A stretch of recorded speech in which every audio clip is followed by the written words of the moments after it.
जय श्री राम मित्रों, जय श्री कृष्णा। कैसे हैं आप लोग? उम्मीद करती हूँ आप लोग अच्छे होंगे, अपने जीवन में निरंतर आगे बढ़ रहे होंगे। तो दोस्तों, एक नए अनुभव के साथ आपके सामने फिर आई हूँ।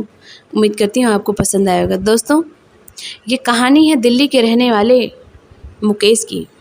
मुकेश 2 बहनों का इकलौता भाई था और वो एक कंपनी में जॉब करता था। उसकी माँ सुगंधा टीचर थी और वो भी प्राइवेट टीचर ही थी। उसके पापा भी किसी फैक्ट्री में जॉब करते थे। उनकी आर्थिक स्थिति बहुत अच्छी नहीं थी। बड़ी बहन की शादी जैसे तैसे हो गई। अब बची छोटी बहन और लेकिन उसकी माँ का मन था कि पहले मुकेश की शादी हो जाए, लेकिन मुकेश ने कहा जब तक मैं पैसे अच्छे से नहीं कमाने लगता तब तक मैं नहीं। फिर क्या, समय बीतता गया, कोरोना आ गया और कोरोना में तो आपको पता ही है कि लोग किस तरीके से डरे, कितने लोग मर गए, कितने ने अपने को खो दिया और बहुत बुरा समय था, शायद शब्दों में नहीं कहा जा सकता।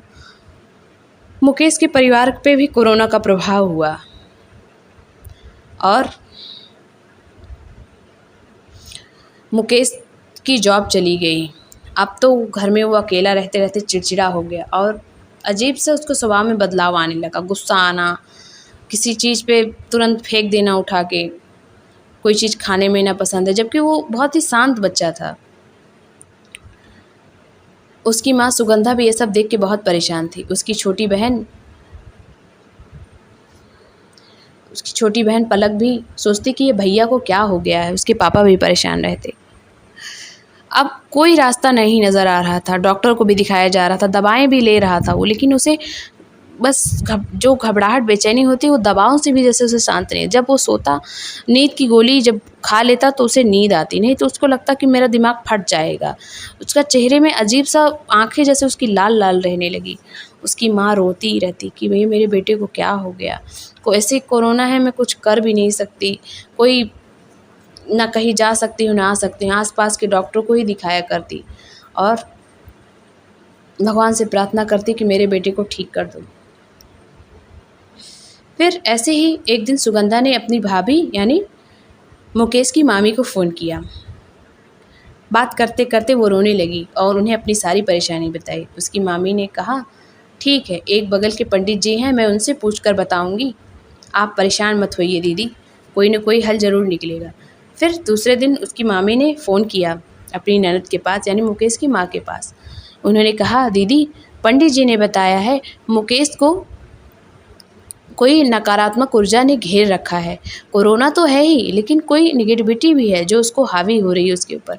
वो हनुमान चालीसा का पाठ किया करे, जिससे उसे आराम मिलेगा और उसे इससे बहुत राहत मिलेगी। और हनुमान जी की पूजा किया करे, धीरे धीरे सब सही हो जाएगा। दूसरे दिन मंगलवार था। मुकेश की माँ ने कहा, बेटा आज तुम हनुमान चालीसा पढ़ लो। मुकेश ने कहा, नहीं मेरा मन नहीं कर। उसकी माँ रोने लगी। कहा, बेटा मेरे लिए तो पढ़ लो और पूजा कर लो, तुम्हें अच्छा लगेगा। तो मुकेश अपनी माँ को रोता हुआ देखकर भावुक हो गया। उसने नहाया और कपड़े पहने साफ और आसन लगाकर हनुमान चालीसा पढ़ने बैठ गया। पहले तो उसका मन कह रहा था छोड़ दूँ, ना पढ़ूँ इतनी बड़ी, क्योंकि हनुमान चालीसा 40 पंक्तियों की है और कोई बिना मन के उसे नहीं पढ़ सकता। और जल्दी जल्दी पढ़ने से तो अच्छा है आप एक एक चौपाई को आराम से उसे ध्यान से पढ़ें। उसने एक दिन हनुमान चालीसा की, उसे थोड़ा सा लगा कि कुछ हल्का हो गया है, सर हल्का हो गया। उस दिन उसे नींद अच्छी आई। दूसरे दिन पढ़ी तो उसे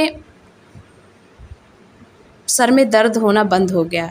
तीसरे चौथे दिन 7 दिन होते होते उसे पूरी तरीके से आराम होने लगा और वो दवा भी नहीं खाता तब भी उसे अच्छा लगता। कोरोना 1 महीने मतलब लॉकडाउन ख़त्म हो चुके थे।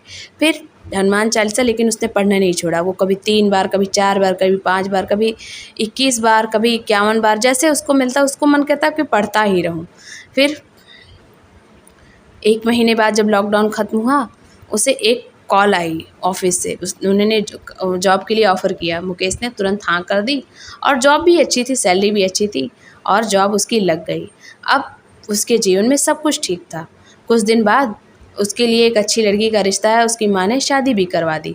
अब उनका पूरा परिवार खुश है। नहीं तो कोरोना में लगा था कि मुकेश की तो जान ही नहीं बचेगी, या तो वो अपना दिमागी संतुलन खो देगा या तो कुछ हो जाएगा।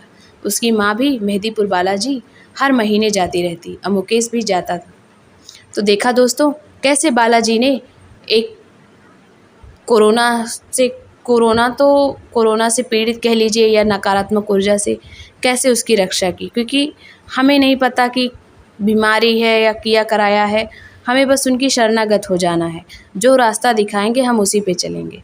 आप उन्हीं को अपने जीवन की डोर सौंप दीजिए। चलिए मिलते हैं दोस्तों एक नए अनुभव के साथ। तब तक अपना अपने परिवार का ध्यान रखिए। बालाजी का पूजा पाठ, हनुमान चालीसा का पाठ करते रहिए।